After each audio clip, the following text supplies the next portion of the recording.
Welcome to another episode of Hoopsology. I am Justin Goodrum, joined by Matt Thomas. What's up, man? Man, another great weekend. Can't complain. What's up with you? Nothing much, man. I wanted to ask you. This is something we haven't discussed off air, but last night, Andy Katz made a shout out to New Mexico. He shout out the Albuquerque Journal. Wow. Basically, he showed a picture of him and Charles Barkley back a super long time ago. It was an exhibition game. The Sixers played in the Pit. The Pit is the arena in Albuquerque, New Mexico, where the Lobos play, New Mexico Lobos, men and women's basketball team. And he was showing Barkley, like, hey, this is when I first covered you. And Barkley couldn't believe it. So Andy Katz actually had the photo. And, Barkley, they're hating on it. It's like, and Kenny Smith, they're saying the Albuquerque Journal doesn't actually exist anymore. I'm like, yes, haters. Um, whatever. That sounds pretty typical for New Mexico. Yeah. So just giving some love to the Albuquerque Journal and Jeff Grammer, our former guest. So just to shout them out last night. But today, man, we're going to be talking about some disparities that have been rectified, at least for the moment, in terms of the men's and women's college basketball tournament. And then we're going to get into the three-pointers. Ray Allen has some comments in terms of the three-pointers affecting today's professional game. Before we get into your trending topics, Matt, I want to shout out Danny Meringue. His coverage on the Portland Trailblazers, the interview you just heard if you're listening to the audio portion, or if you're on YouTube now, it's in our feed. Just great analysis on the Portland Trailblazers, great insight into Damian Lillard. So if you really want to know about Damian Lillard, I think just in general as a player, ever since he rose to prominence in college, this is a great interview to check out, along with how Portland's doing in terms of their playoff race and what they're going to do at the upcoming trade deadline. So please go check that out. A really great interview. Absolutely, yeah. And thanks. Shout out to Dan again for joining the show. For sure. Matt, go ahead with your trending topics. Yes, let's talk about some trends. So looking east, the Eastern Conference. So trends, again, to repeat for you guys, when a team wins or loses 3 games or more, we keep track of that on the Sunday main show that we're doing here. So in the East, trending upward, Atlanta has won their last eight straight games. For Coach McMillan, Nate McMillan, that puts him in 3rd place for most consecutive wins for an interim coach taking over. So I believe the first place was at 13 wins. So Atlanta looking good ever since he has taken over. He's given them that new coach boost. Milwaukee has won their last 6. Trending down in the East, Toronto has lost their last 7. Miami, Charlotte, and Boston have all lost their last 3 games. So those are your trends out east. In the Western Conference, Denver and Portland have both won their last 3 games. We don't have any long Jazz win streak or anything like that going on. But we do have, for my Houston Rockets, they have lost 19 games straight, maybe even 20 today, depending on what goes down in that game. So things not going great in Houston as to be expected. Some other quick topics just to bring them up. Big headlines. LeBron James got a high ankle sprain in his last game. He is typical injury time, out time, recovery time for a high ankle sprain is anywhere from 6 weeks to 3 months. So LeBron James likely out the rest of the season, with the Lakers' last game being May 16th. Blake Griffin is set to debut. He is at least active and available to be used in the roster if the Nets choose to do so tonight versus the Wizards. So Sunday night, the 21st, is when we're recording this. The other thing I wanted to mention just briefly, just kind of a follow-up to one of the main headlines from last week, is that Myers Leonard is most likely done in the NBA. The Heat made a trade for They sent Myers Leonard and a 2nd-round pick to the Oklahoma City Thunder for Trevor Ariza. And basically, Myers Leonard was just a part of that deal for cap considerations. You probably already know he has that shoulder injury that has him sidelined for the rest of the year. And the Thunder have made it clear they don't really have any plans for him in their roster. So he most likely at some point will be waived or will just finish out his contract without playing. So he most likely is done in the NBA, at least for the time being. Not enough talent there for teams to really want to take a risk on him at this point. Yeah, we'll have to see where he ends up. I want to comment on the LeBron James injury. Yeah. I think we'll see how long he's out for. The Lakers, especially in this kind of climate we're in with the pandemic, and we've discussed this before, I don't think they need home court. I think it's kind of irrelevant for them. Honestly, I think if, I don't know, so I don't see this happening, but by some unfortunate circumstance, they end up being like the eighth seed or something, somewhere where they have to play a bunch of road games. I don't think that's relevant. As long as they have Anthony Davis and LeBron back in the lineup, I think they're going to do just fine. I think for the Lakers' sake, it's probably in their best interest just to kind of baby LeBron's injury until the playoffs start. So, just I wouldn't worry about capturing the number one seed in the West. I think that's kind of the least of their priorities. What do you think? 100% agree. And I think Anthony Davis is coming back sometime in April. So, yeah, probably a rough 2 to 3 weeks for the Lakers. But I agree with you, not a big deal in the grand scheme of things. And we know this is a team, I've made this, cited this statistic several times, but because I think it is that impactful and that telling, is that 80% of GMs pick this team to win the title. So you have to believe if they have LeBron and AD and most of the other guys around them, this is still, I don't even care about the Nets. This is still the overwhelming favorite to win the NBA title. Yeah, agreed. Let's move on and let's talk about probably the biggest controversy in the basketball world. Everybody was talking about it. Pro players, college, men's and women's basketball coaches. And that was the facilities in the women's college basketball tournament. So as you know, it's March Madness. And for those who are not necessarily basketball fans, the men's and women's NCAA basketball tournaments happen at the same time, approximately, off a few days, depending on how it's scheduled. But basically, this was brought up earlier this week, Stanford University sports performance coach Ali Kirshner shared images on Instagram of a small rack of dumbbells in the women's weight room next to an image of a vast expanse of benches, racks, and barbell weights in the men's weight room. This was rectified, I think, a day ago. So this was tweeted all over the internet, I think via the main Twitter account for the NCAA basketball tournament, that they gave the women the weight room.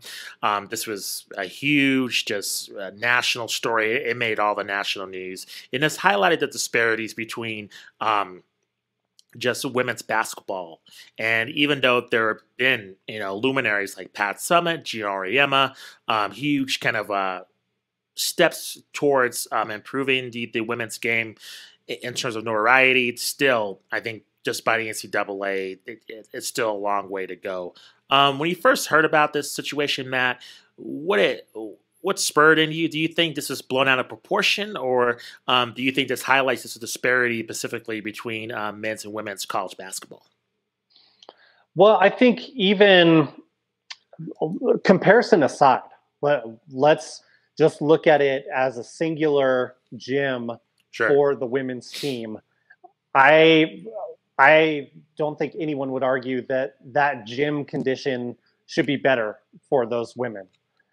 So even it's kind of insult to injury when you look at what the men's facilities were. But I think even removed from that, the gym amenities, I guess, for the women should have been better.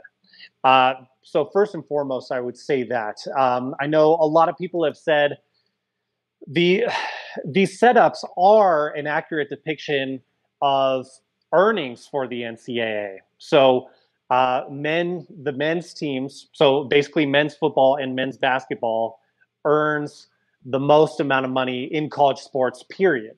Basically, in most athletic departments, men's football and then most men's basketball teams are paying for the rest of sports to happen.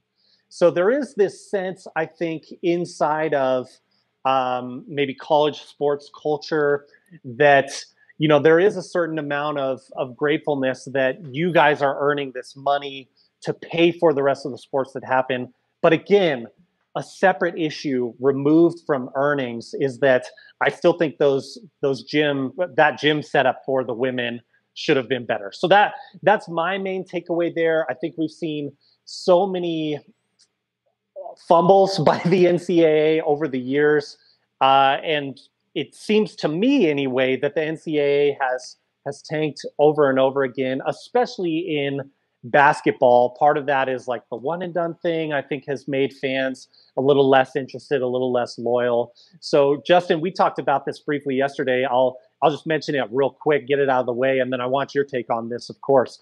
But I really feel that the a competitor needs to come around to draw top talent away from the NCAA. I think that is ultimately like my main solution for this is take a little bit of the power away from the NCAA, make the NCAA more true to student athlete, amateur status. It solves two of the biggest problems that we have right now. You get your talent paid, which a lot of people would want to see. And you get a little bit more of an honest feel of student athletics.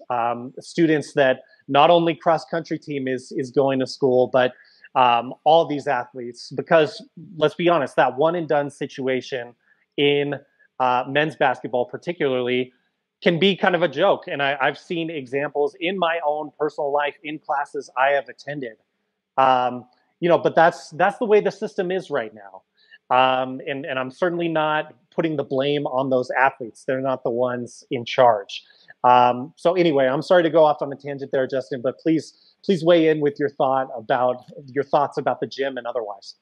Yeah, this is going to seem pretty strong, but I think it's blatant sexism. I mean, we saw this with the WNBA in the bubble when they didn't have the same facilities as the laundry facilities and the same access to barbers or the hairstylists. It's the same amenities that the men got. And I just think also you have these television contracts, right? Where's this money going in terms of the women's contract with ESPN, the revenue that you're making? And I just can't find an excuse because, I understand that things are not the same because of the pandemic and what's going on. That's a huge hit of revenue. It's a massive hit for revenue. I mean, hundreds of thousands of people flock to not only the main site for the tournament, but also all over the country. It's a big deal in March. I mean, Matt, us too and our friends talked about going to the Mountain West Conference tournament. Yeah. So it's a huge deal. I mean, that revenue is being taken out. So, I would say even though there's a tournament going on this year, other than the television money, there's a huge lack of revenue. I totally understand it. However, when you see the men's team just have this, immaculate weight room, it draws curiosity in which you can't get weights from another college facility to use. I mean, we're not even talking about buying new stuff. You just borrow somebody else's weight facility within, I believe the tournament's in San Antonio. Just borrow some weights from there. You can't make a makeshift weight room. It doesn't have to be, it doesn't have to be like state of the art, but at least the same stuff to get the job done in terms of conditioning and recovering your body through each and every game. I don't buy the excuses of money. I think it's inexcusable. I think it was a disgrace what happened. And I don't know if you saw J.R. Giddens' J.R. Giddens, former player for the Mexico Lobos, and former NBA player. I believe he's a women's college basketball coach, and he was just highlighting just the differences between the welcome packets between the men's and women's game. It's just, what are we doing here? It just seems pretty inexcusable. In terms of this particular argument of the weight room, I don't buy in terms of money. You can make it happen. You can have a truck. How hard is it to get a truck? Put some weights from somewhere. You can get a sponsor. They probably give it to you for free. Hey, we're the official weight sponsor for the women's college basketball tournament. Put it in there. Let all the participants use it and take care of that. In regards to your larger point in terms of amateurism, and this goes to players getting paid. I know there's even a bill, I think in New Mexico, and this has been happening really all over the country of trying to get athletes their name and likeness, getting money for that. And, we operate a YouTube channel now. So in this day and age, everybody can monetize their name and likeness, especially with these players. They're playing on TV.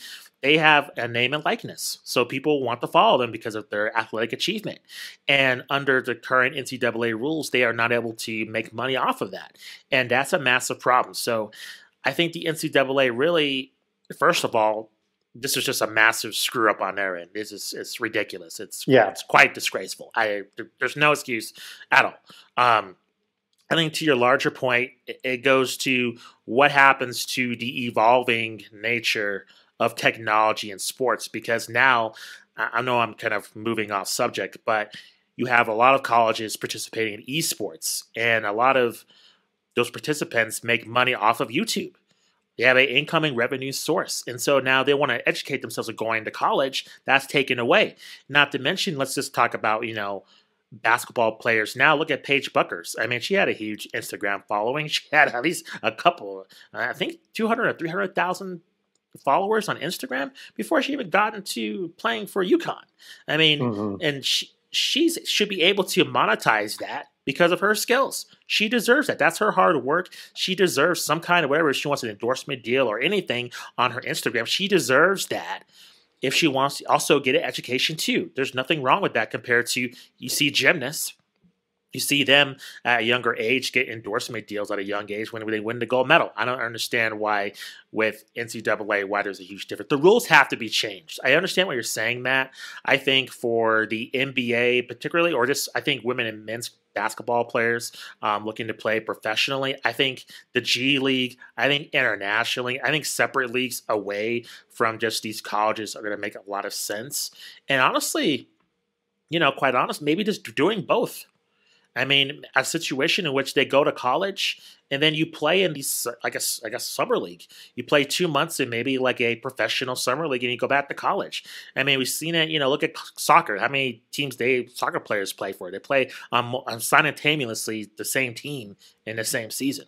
And not to mention AAU. I mean, you see players participating for their college or high school team and AAU. I mean, it is possible. So I think overall, the NCAA, I think no matter what we do with trying to get amateurism back, I just think there's just so much money. I think players and athletes, men and women, no matter what sport, whether they're playing chess, golf, badminton, lacrosse, or at the major level of, men's and women's athletics, they should have rights over their own likeness.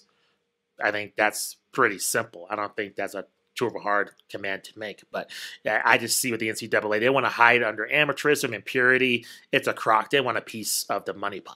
And so, I don't know. They have a lot of soul searching to do, but I don't see things changing just based on something easy as a weight room. Easy as just not even like paying like $200,000, which I'm sure would be easy enough. But just if they're really struggling for money, you can get a sponsor. How hard is it to get a sponsor? Not hard at all. I mean, honestly, in terms of women athletics, I would say the women's college basketball tournament is probably a top 5 sporting event in this country every year. I mean, people love watching women's college basketball. Matt, living here in Albuquerque, New Mexico, I mean, women's college basketball has been a huge part of the state, and especially Albuquerque. So it's not hard to find sponsors who want to jump on and help. So, I don't know. The situation's pretty terrible, but sadly, I think we're probably going to see this, more and more in the future. Yeah, I think the NCAA starting to pay players opens up a whole nother can of worms. And I know that my amateurism views are pie in the sky. They're not popular. I get that. One thing that a professor from Stanford used to tell their students, I think it may have been, maybe it was Mark Zuckerberg even who mentioned this, but someone who went on to start a big business mentioned that they said, if you have an innovative idea to start a business, so relating this to business majors, if you have an idea for a business that's going to change the world, if you're going to start an Uber, a Facebook, something like that, don't go to college. Go start your business. This was the advice from Stanford business professors. I would just say I would like more lanes for athletes to be able to go. Like rather than trusting the NCAA, which has dropped the ball a lot of times, trusting them to then pay players fairly and do things like that across these multiple conferences that have multiple different popularity That's levels. true. There's a huge discrepancy between Power Five conferences and like our beloved Lobos in the Mountain That's West. true. 100%. So I mean, it would basically be game over for college sports in my point of view, because or you just have two different, like all of a sudden something that isn't Power Five is now Division Two, like you structure it that way. Maybe something like that could work. I don't know. Obviously, I haven't written all these ideas out and seen how they check out from a legal standpoint. But what I would encourage is I would like players to be drafted out of high school if they have the talent to do that. I would also like to say, of course, that you don't have to go to the pros right out of high school in terms of the NBA, that level of competition. You can do what Brandon Jennings did long ago and play in Europe, or you can play in the G League. Like I would just like those things to expand more, because there, with it being not hiding under this cloak of amateurism, and I agree with you that it is kind of a phony thing right now. It's not true in the way it is. Even with how those student athletes are being treated with relation to regular students, it's not the same experience. A lot more practice demands, a lot more time demands for student athletes, for example. So I would just like more lanes open for these players to do those things. But you and I are in agreement in terms of how pathetic that gym looked. So Yeah. yeah, I have nothing to add to that.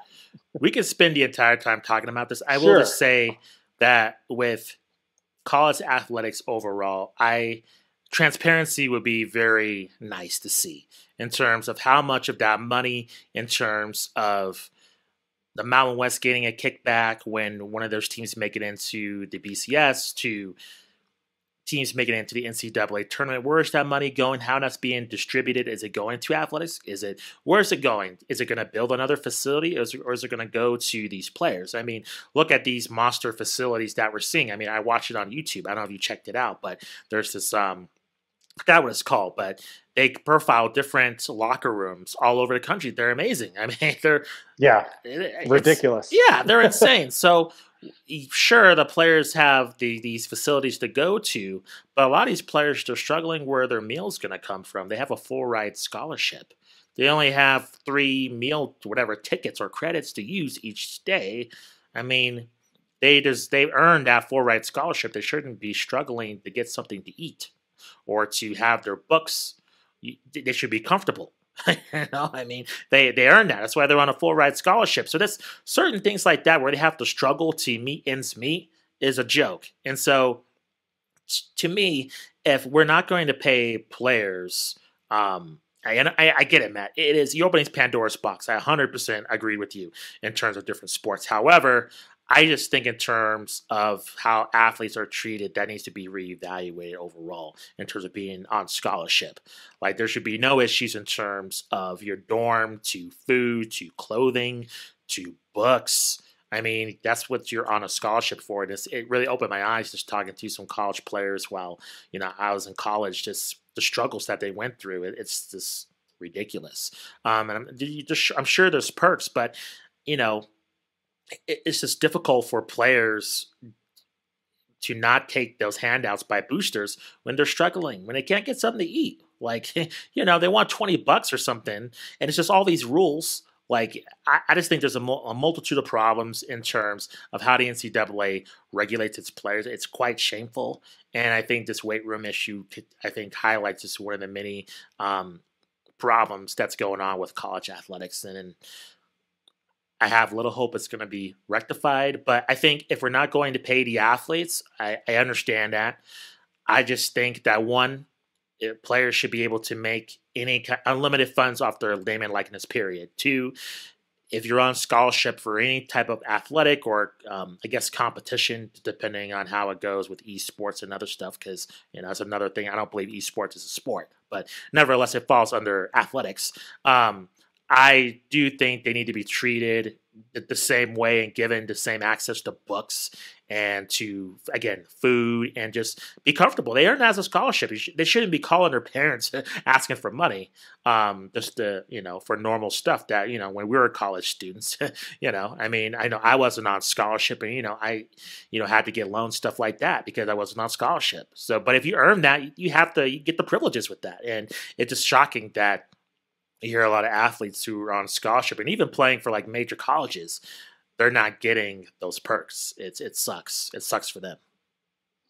Yeah, I think, just to play devil's Sure. advocate, because I think it makes the conversation more interesting. Yeah, sure. I think what the NCAA would say, and of course a lot would disagree with this, I think they would say that your name and likeness is signed to us by that full ride scholarship that we're giving you. Like there's monetary value in that, which I know a lot of people would say, well, that's BS or whatever. And I would also say that, there are regular students going to college under Sure. those same circumstances, maybe just on beans and rice diet Sure. to get through college, or, Sure. ramen in your dorm room. And then they come out of that with 300,000 plus in student loan debt, things like that. So, Yeah. That's why for me the solution is more choice for those athletes. Sure. Like if we've seen a bad track record in terms of the NCAA, I will say the NCAA for less prominent athletes, like athletes that aren't going to have a career in the pros, I do think that full ride scholarship is an awesome thing for a lot of people that doesn't get reported, doesn't make headlines like it does with the elite level athletes who do have more earning potential under their name and likeness, like you're saying. So I don't know. For me, the solution is more like a turn away from the NCAA. Like if you are the next LeBron James, if you're Zion, don't go to Duke, go play in Europe for a year and then come, make your earnings for that year in Europe and come back, or go to the G League, etc. And hopefully we'll see the G League be built up a little bit more and have more lucrative salary options, so that because I think it's unappealing to like an 18-year-old. Like I think of myself at 18, if I had as much talent as Zion does in his pinky finger, I don't think it's that appealing of an idea for an 18-year-old to leave the country and go to Europe. So hopefully what we see is the G League get more and more popular, because I think that would be a solution for basketball specifically. Agreed. Other options too. I think even the Big Three is expanding to allow not just retired players. So who knows if the Big Three evolves into something else? We have other alternatives there to develop talent to get players into the NBA. Because the basketball itself as a game has many leagues, and yet very few, at least in America, are super monetized. But they're extremely popular in the local circuit, but offer little to no pay. So if there was a way to, because there's a market for different leagues. I mean, look at the Drew League, look at these other leagues. There's clearly a market for non-NBA talent out there for people to watch. It's just trying to put that in a league that you can cipher talent at a high school that they don't want to go to college. I will say with their name and likeness, I get where you're saying. But if you're a athlete that doesn't use the university but yourself to promote something else, because we've seen that all the time in terms of, hey, I'm a professional so-and-so, so-and-so, so-and-so, and they wear a generic jersey and they're just promoting like, Hawaiian Punch or something, right? Some random drink. They're a basketball player, but they might wear the colors. We've seen that many a times. They're not affiliated with that, so I don't know in terms of like owning their name. I'm not sure if that's the case. If they're owning, hey, once you sign this, we own your actual name. I think in terms of using the university, I get that. Like you can't just be wearing your Kentucky varsity jacket, doing auto sales without talking to Kentucky first. But in terms of yourself, I wish in terms of that athlete having that flexibility to work or to get that earning potential based on their hard work. I don't see that to be an issue, especially now where it's way more user-friendly in terms of everything's connected, everything's on Instagram, everything's on, YouTube.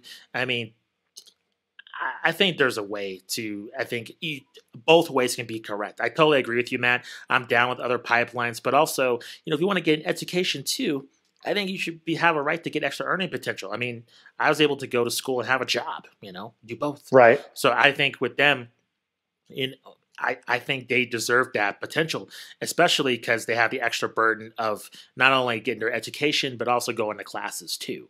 And Right. also, they are making the university a lot. This is a symbiotic relationship, right? Understood. The university are giving these kids a education, a free education. Totally understand that. Totally respect that. At the same time, they are making the university tons and tons of money, especially when you have a Zion who's a must-see person for Duke, and the TV ratings go up. That helps, their local television affiliate. That helps the ticket sales, merchandise, everything for that 1 year. And yet Zion sees nothing except his scholarship, but his worth is worth more than the scholarship.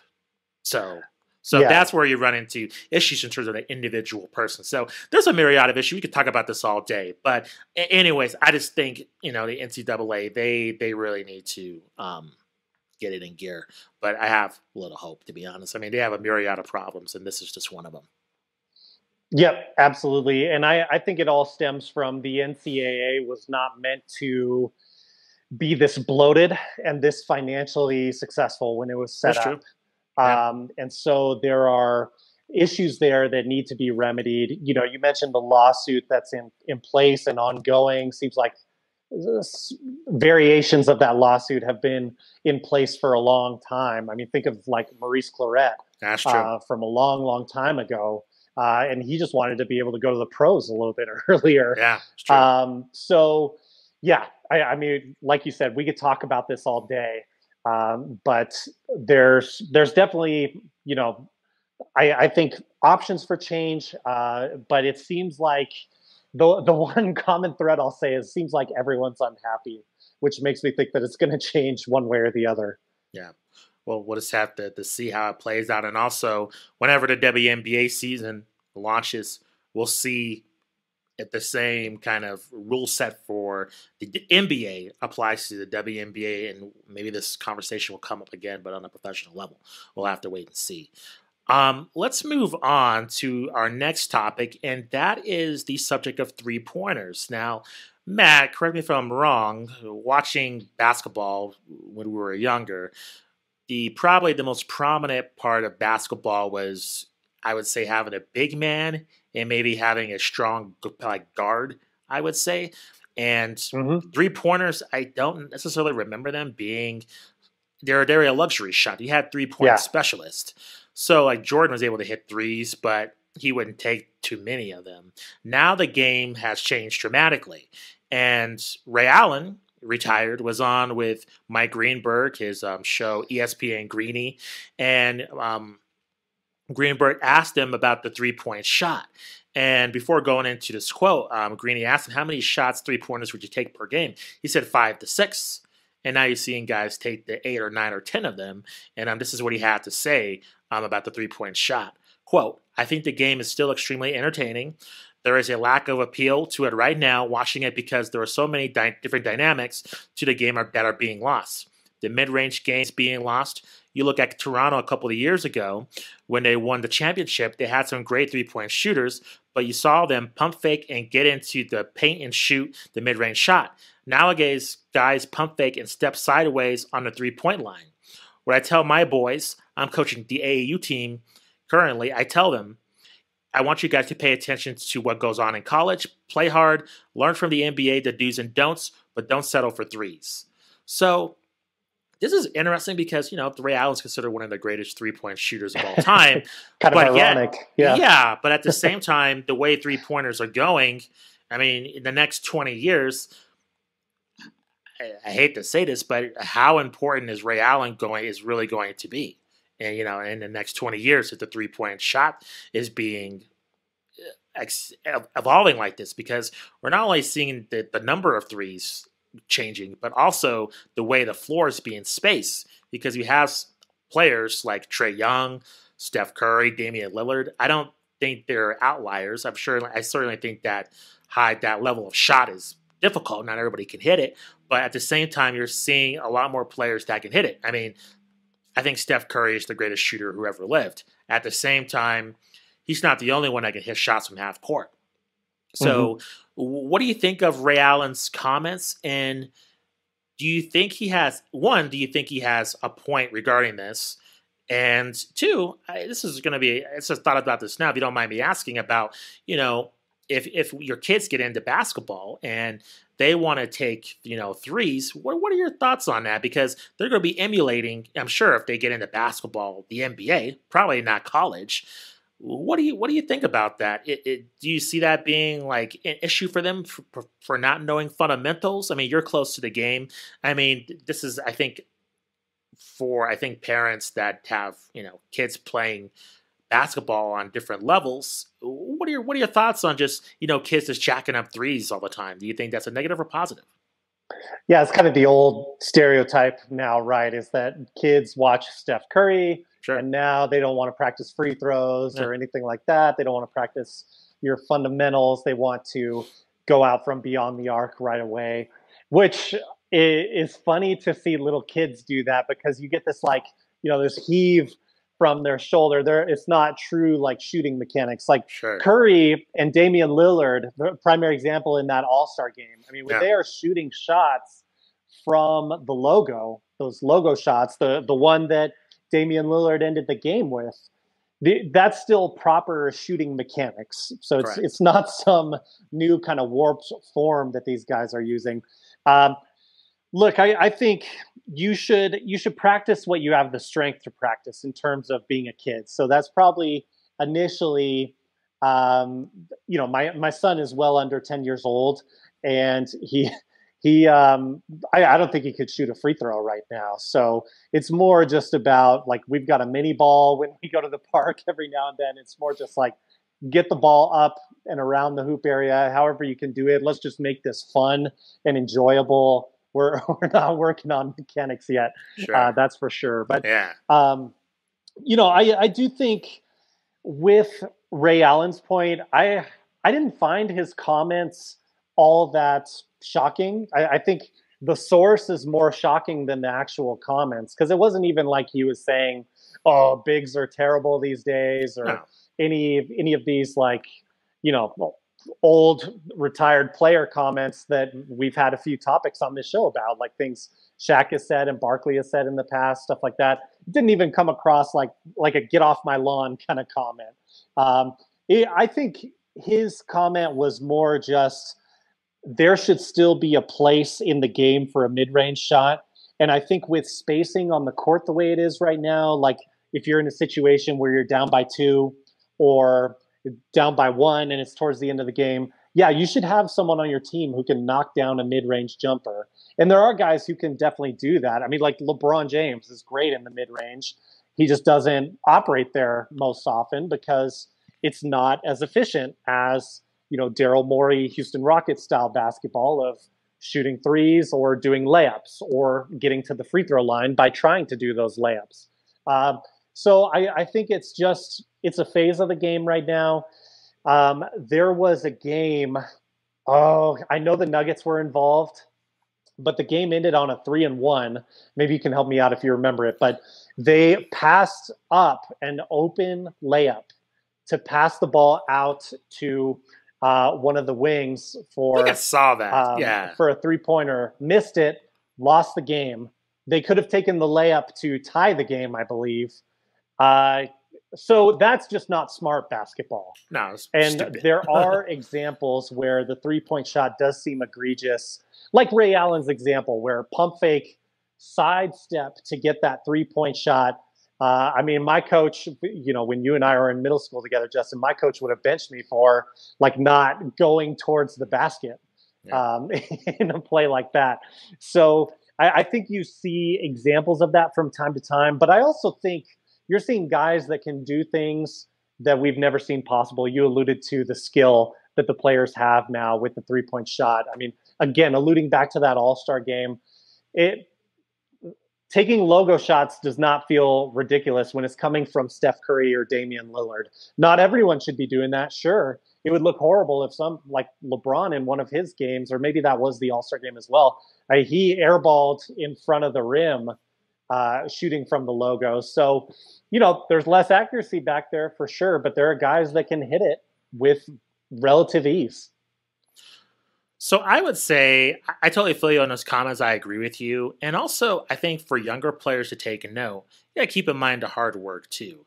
I mean, Yeah. look at the dribbling drills that Steph Curry does every single day, as well as other players. Look at how many shots they're taking. And I think that's kind of good. I think when we were younger, we didn't have access to how hard Michael Jordan was working when the cameras were off. I think we got a glimpse of that in The Last Dance.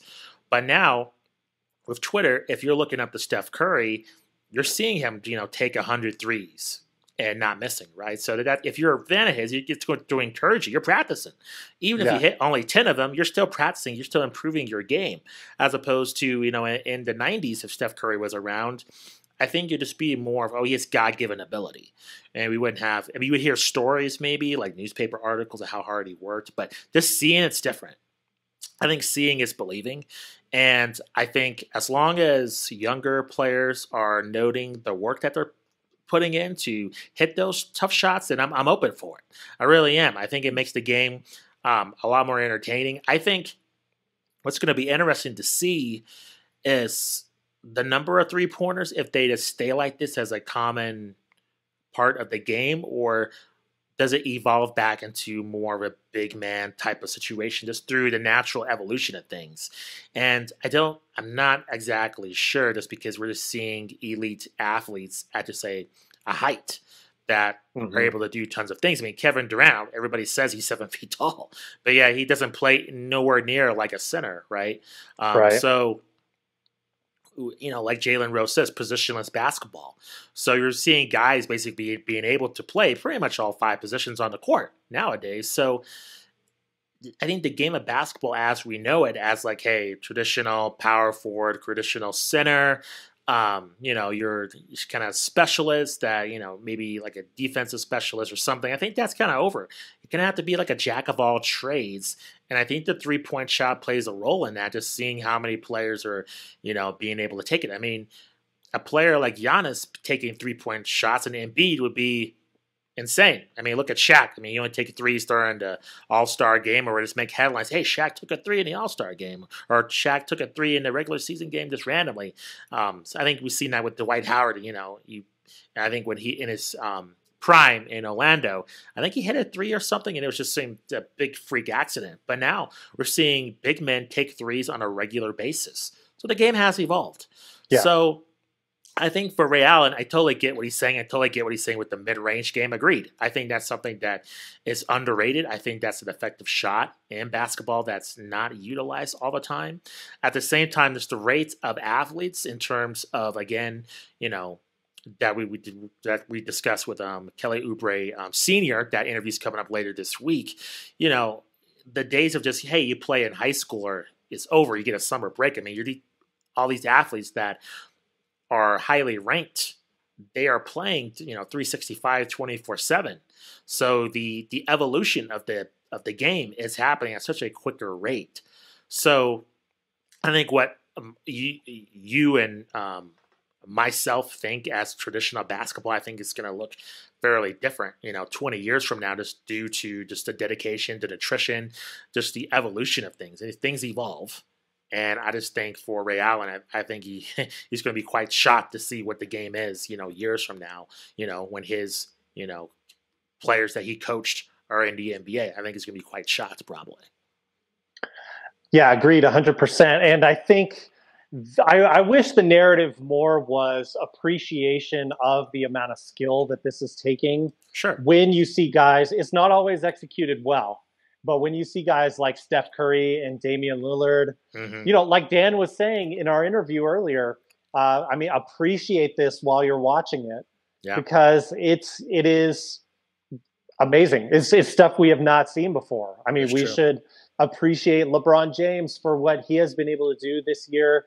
I mean, hope he recovers quickly, but what he's been able to do as a 36-year-old is incredible. I saw that stat line. I don't know if you saw this on ESPN, where he's scoring like 26 points a game, and the closest person to him to score that many points at age 36 or older was Karl Malone with like 20 points a game. Wow.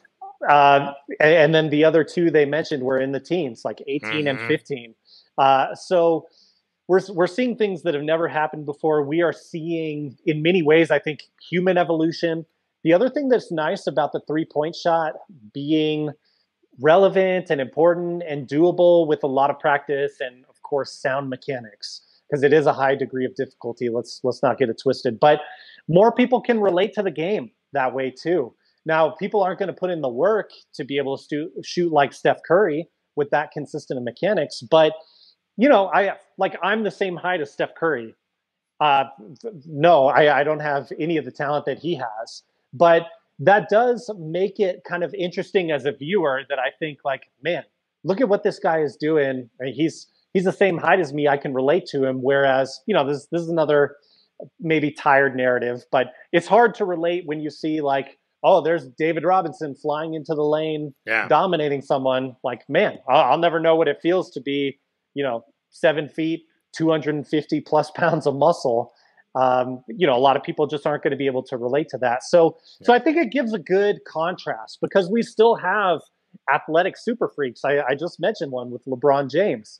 Nobody's going to be, or very few are going to be 6'9", 250 plus pounds of muscle. Whereas, you know, I guess if you're kind of a point guard's height, it gives you this shred of hope that makes it more relatable as a product. For sure, I feel you. And also, it's funny that you relate to Steph Curry because of his height. Because on TV, he looks a lot shorter than others, right? So same thing, you know, when you discover that John Stockton, I think he's 6'4". But, you know, on television, he looks smaller than everybody else. But yet, to, you know, myself and others who are like really short, you can relate to those type of players in terms of what they're doing, and you can actually mimic that in other forms of life, compared to, you know, like you're saying, somebody who's a more dominant player, you can't necessarily relate to their physical abilities. I mean, you can only mimic that in NBA 2K. So I think overall, to your point about Damian Lillard and Steph Curry, I think absolutely. I think, you know, you'll hear this. You heard this in the Dan Meringue interview, you know, that, you know, in the audio portion. What Damian Lillard's doing, it's incredible, and not to mention the personal tragedies, and what we're seeing from Trae Young and Steph Curry, just that ability. I don't think it's being necessarily appreciated. I think it was during the Golden State Warriors title run. I think through social media, I think now it's been a little bit downplayed, and I think that goes for players, even though they're not necessarily my cup of tea. Like a James Harden, I think he does some amazing things out there. Oh yeah, for sure. Not to mention Kyrie Irving, the athleticism and everything that they're doing it is on just a different level compared to the game. It's evolved into a different. That's why it's kind of hard to compare eras, just because the way that LeBron and others, even with the way, you know, even his son. I mean, look at Bronny. I mean, the way LeBron's son has come through. Not even him being, you know, the son of this legendary NBA player, just playing through AAU, to others, it's going to be completely different than what LeBron James had to go through just playing in high school. Yeah. So, yeah, like you're saying, I think it's just good just to smell the roses and just appreciate what's happening. Yeah, the league has never been deeper, never been more talented. It's amazing the level of skill that you have to make it into the NBA these days. Yeah, for sure. Did you have anything else to add, Matt, before we I want to give you one more note before we say goodbye. I'm all set, man. Go for it.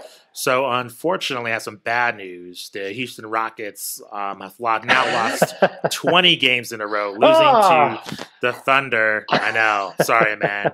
And right now I'm seeing on Twitter that Steven Silas, he's not in a good way. I feel bad for him. Yeah. Hey, get that draft pick. Yeah. Get that draft pick right. It's true. Come on. Well, I heard this year's draft is supposed to be better than last year's. So that's true. Yep. We'll just have to wait and see on that. Before we just let you go, just want to fill you in on some of the past interviews that we had. Check out Artur Orcal of ESPN. If you want to know about NBA Top Shot, check that out. We're going to have plenty of interviews coming up discussing that, so you want to stay tuned. We also had a talk with Ryan O'Leary of Courts of the World, just talking about different basketball courts around the world. Very interesting discussion with him.